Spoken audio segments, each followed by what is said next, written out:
I mean, it's quite a few, surprisingly. I think probably the number one is just, the branding community aspect of it. Anything that I try to do, I try to really build a user experience. I think people value that experience, and having a brand that people can associate with is an extremely valuable tool, both, on the customer side and on the employment side or the company operational team. So, when we are able to foster a culture at either one of these locations, people perform better when they know they're performing for something larger than themselves. Allan has started and grown several multi-million-dollar businesses. His mission is to help you do the same. Welcome to the Business Growth Pod, building the future one entrepreneur at a time.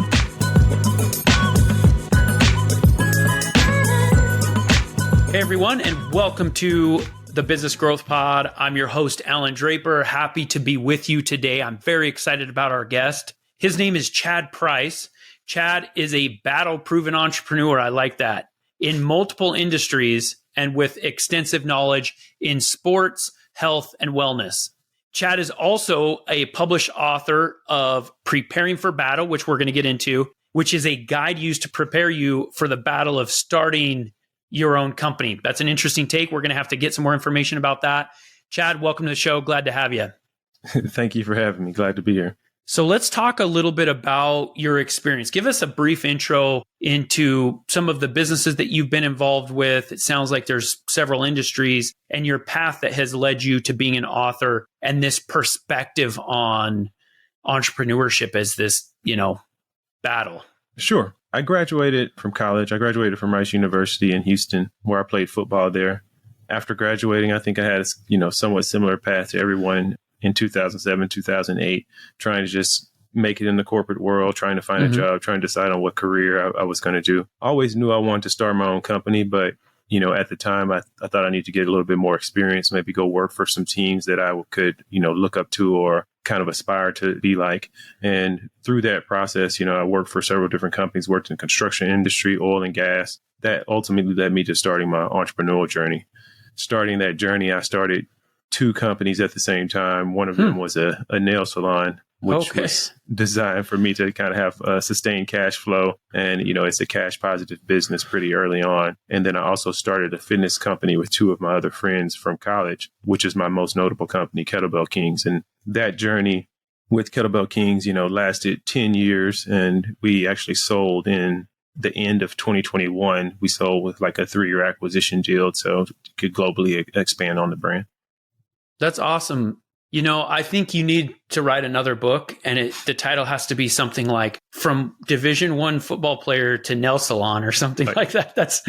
Definitely. You would be surprised, or you probably won't be surprised how many of my teammates get a kick out of it. Like, what, you on a nail salon? But it was fun, and it was an interesting experience for me because starting two businesses at once, trying to build two different types of communities, two different kind of operational, let's say, structures for new businesses, it taught me extremely valuable lessons. So I was able to cross-reference and kind of overlap some of the things and some of the mistakes that I'd learned from each. So what was it about the nail salon, that industry, that piqued your interest? Because I get the question a lot, hey, Allan, I have a couple of business ideas. Which one should I pursue? What were your thoughts about, hey, like, I'm a football player and maybe you go to the nail salon? I've never been to one, but what was it about that specific industry that made you want to pull the trigger? Well, I had done my market research and I knew I wanted to live in kind of a growing place and a popular place where kind of businesses could thrive. So I ended up kind of settling on Austin, Texas, being kind of my base of operations. And nail salons also were one of the things that, as long as you have a growing fan base, you almost never run out of people to advertise to. So if you're coming somewhere like Austin that has 700 new families moving into each zip code a month, you almost have an endless supply of new people who need services like that. For me, I knew at the time if I was really trying to start something like a brand, something that's going to take a little bit longer for it to develop, it wasn't going to be able to provide any type of significant cash flow for me to live on. And in my research, nail salons is one of the things that does provide almost immediate cash flow. Pretty much once you get the infrastructure in place, you're almost, in the green the first month. My background in construction gave me the confidence I needed to know that, I can pretty much build out the facility on my own. I don't really need any oversight or I can save quite a bit of money on construction costs and just setting up the entire structure to make money. And not to mention my girlfriend was a nail artist. So she was able to actually do nails. She went to school and got her certificate. And while she was doing that, I did the construction part and it all worked out perfect. Okay, awesome. I think it's interesting because a lot of us, when we start businesses, we start them in areas where we have some expertise, and whether it's an industry that we enjoy, an industry that we have some information about, whatever, which is a good thing, but it can also be a bad thing. It's a good thing because you have some insider information. And it's nice that you had that with your girlfriend, right? She understood the business. She knew exactly what she was doing. You could do the construction part of it. So there is kind of that, you kind of have a leg up, or at least some experience there, where it's tough to start from scratch. I think the tough thing is when we are in an industry that we have technical experience or that we enjoy, sometimes it's tough for us to grow those companies because we like to do the technical aspects. But because you were, in a nail salon, it allowed you to kind of back away where you're not doing the technical aspects so that you could start this other business. Tell me about that other business that you started, and tell me a little bit about what your workflow was like starting two businesses at the same time. I mean, it was chaotic, right? Starting off, not knowing how to schedule my day, not knowing what I need to do first, priorities of each business. For the construction side of things, that's one of the things I like about construction. And I try to overlap just enough with my experiences. I like the way you put it in terms of, it's kind of can be a benefit to be naive about what you're getting into sometimes. Mm-hmm. So I try to overlap some of my experiences, but I didn't know anything about nails. And so I break the project up into sections that I know I can complete. And then I try to identify how someone else can fill in those gaps. So some of that may have been my business partners, my girlfriend filling in those other gaps. But like the construction side of things, okay, I'll get the place operationally ready and permitted and ready to go. You'll take on, staffing and the marketing aspect. And so my construction background, management background really helped to just kind of delegate and make sure we had a checklist for getting to revenue. And that's what I always wanted to do anyway, whether it was Kettlebell Kings or the nail salon. I wanted to try to generate some type of roadmap that led to significant revenue. I think that's such an important part of a startup is like, hey, how are we going to get to the point where people are paying us money for what we're doing? I remember this one coaching call I had in particular where this gentleman called me and he had details about all the specifics of his home service business, what the pay scale was going to look like for his technicians, the vehicles. I mean, every little detail. And then I, after a couple of minutes of hearing about his experience, I asked him, hey, but how are you going to get customers?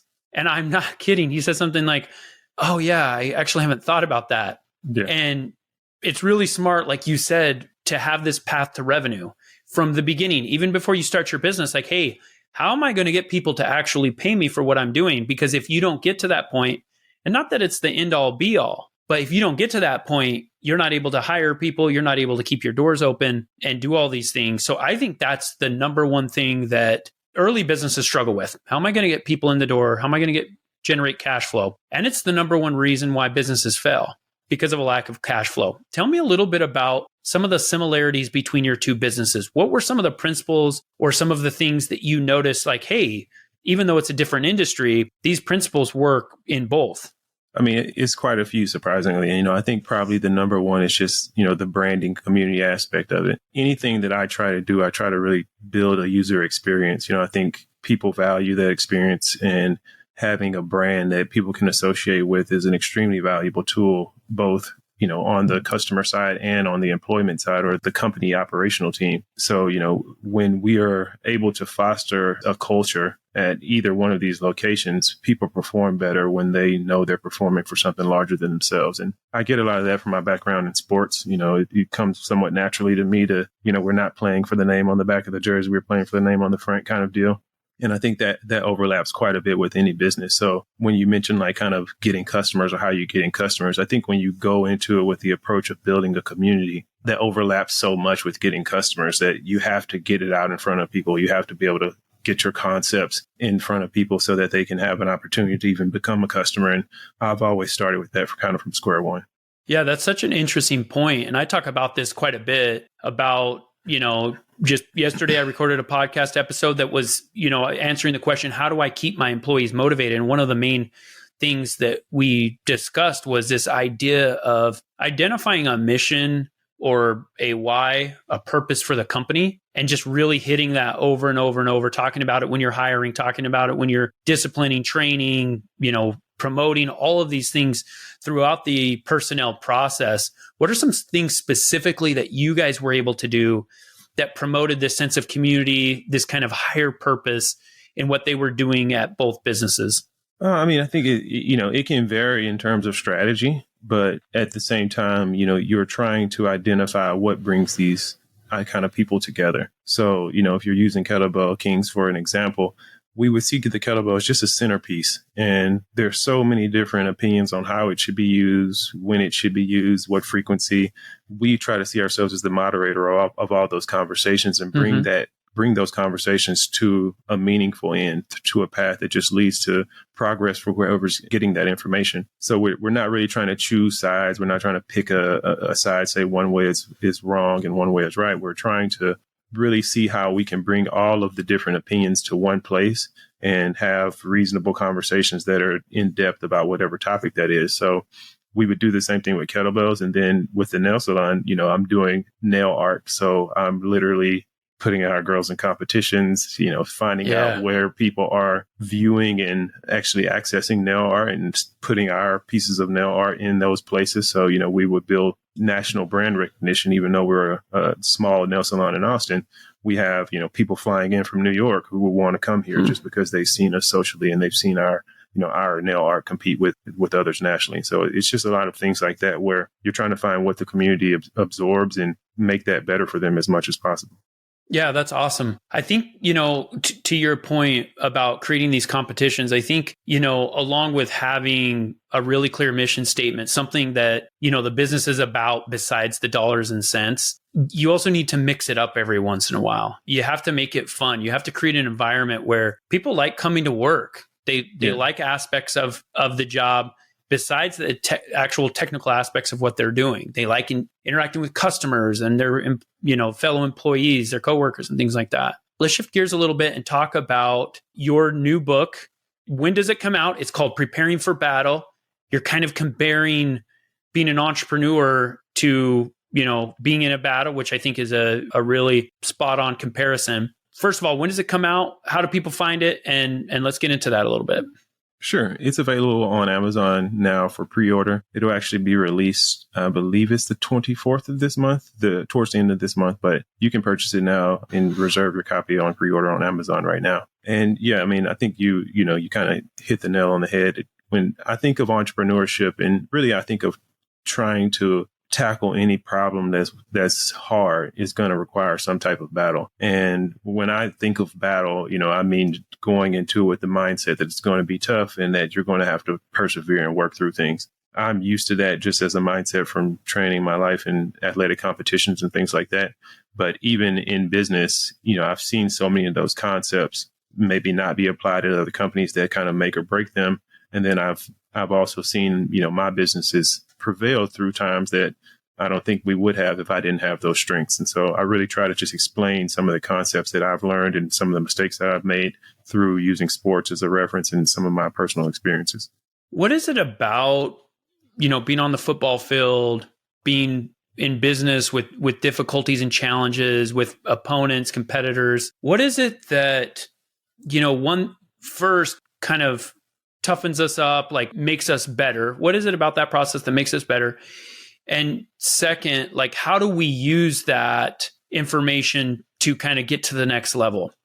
Yeah, I think one of the benefits of sports is it simulates kind of micro battles, if you will. Every practice is a battle. Every rep can be a battle. You get so many opportunities to overcome small obstacles with not much negative outcome. Yes, you don't like to lose, but if someone catches the ball on you at practice, it doesn't negatively affect your life, but it builds up a thickness of your skin that allows you to go through trials and trials of winning and losing. And I think that's what entrepreneurship ultimately is you're going to lose. It's not a debate if you're going to lose. Yeah. It's how bad and when you lose and how you get up from that. Can you take the wins and learn from the losses is more the important part, I think. And a lot of people just want to experience the wins and not really go through the losses. And in sports, it's an easy way for you to experience the losses, even in games. I went to Rice. We weren't the most winningest football team. And those types of experiences, they harden me for today. So I know if we're not doing the best, I can still keep going. It's not the end of the world just to lose one battle. So am I gathering that you were a defensive back? Yeah, I was strong safety.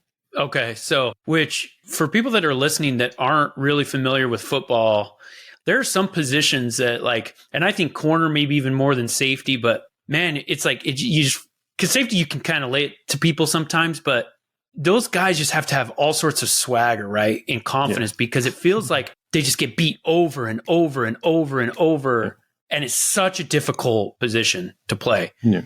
And, I have kids that are involved in sports and they're really trying to figure out the emotional aspect, and they will beat themselves up if they strike out in practice. And recently I've been sitting down with them after and talking to them and saying, hey, this is the time to strike out, right? Yeah, this is the time to learn. And with entrepreneurship, we're learning on the go.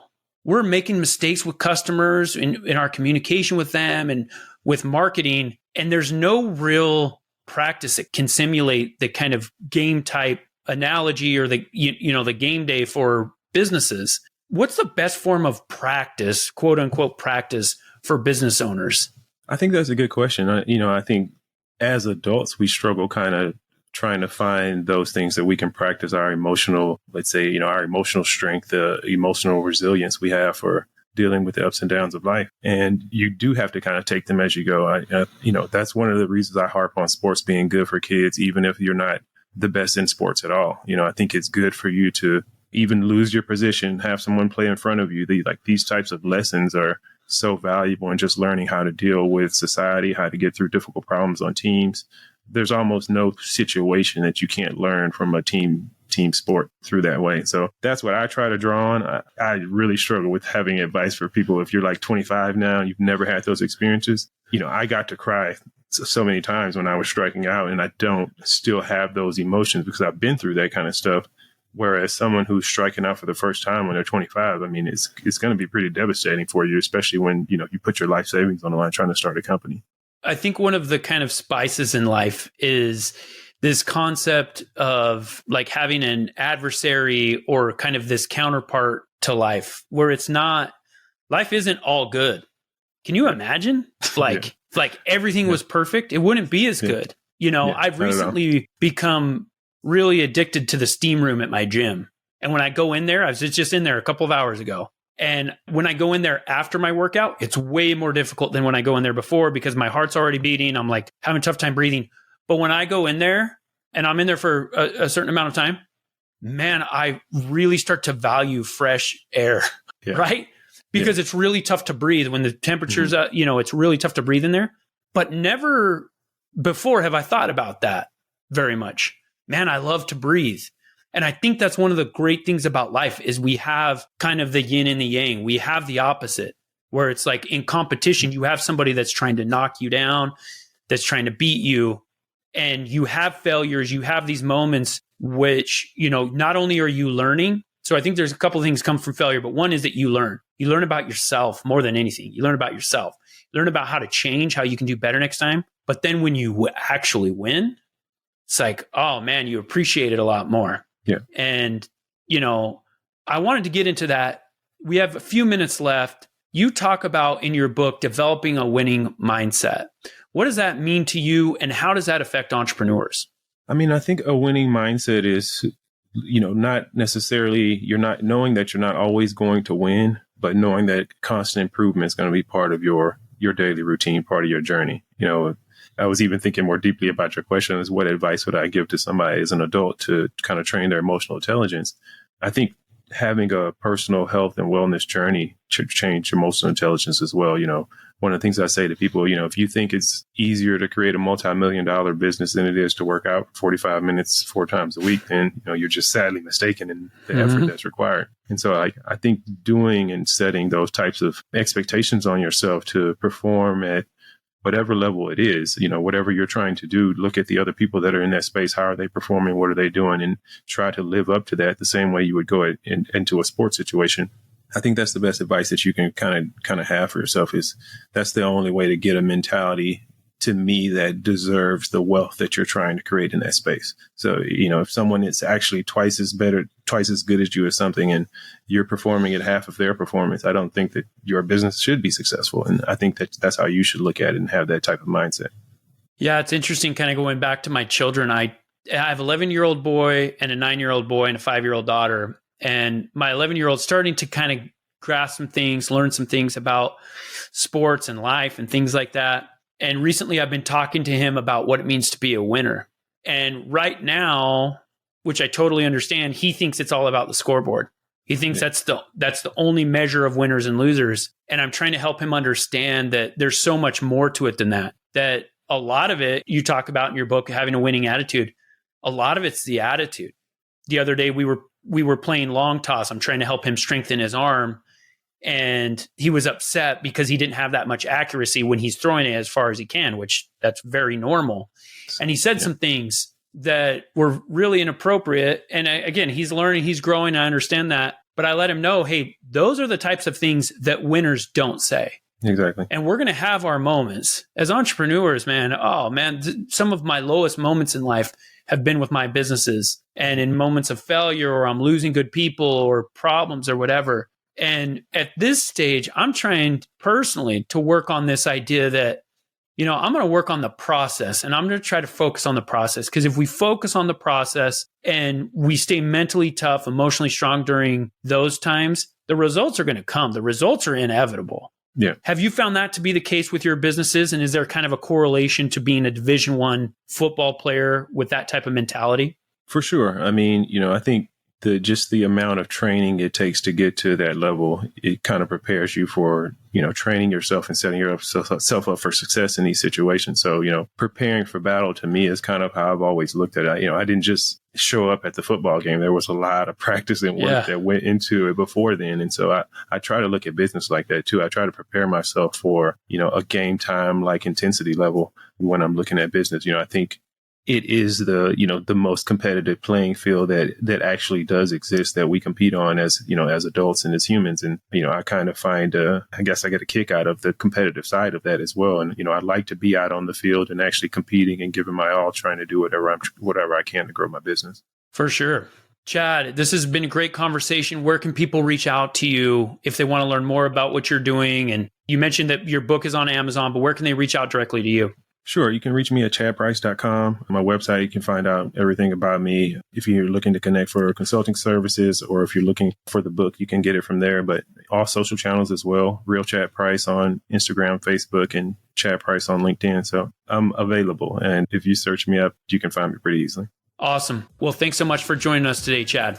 Thank you for having me. If you have enjoyed today's podcast, please leave us a rating. And for daily inspiration and business tips, follow Allan on Instagram. Until next time, remember, we build the future one entrepreneur at a time.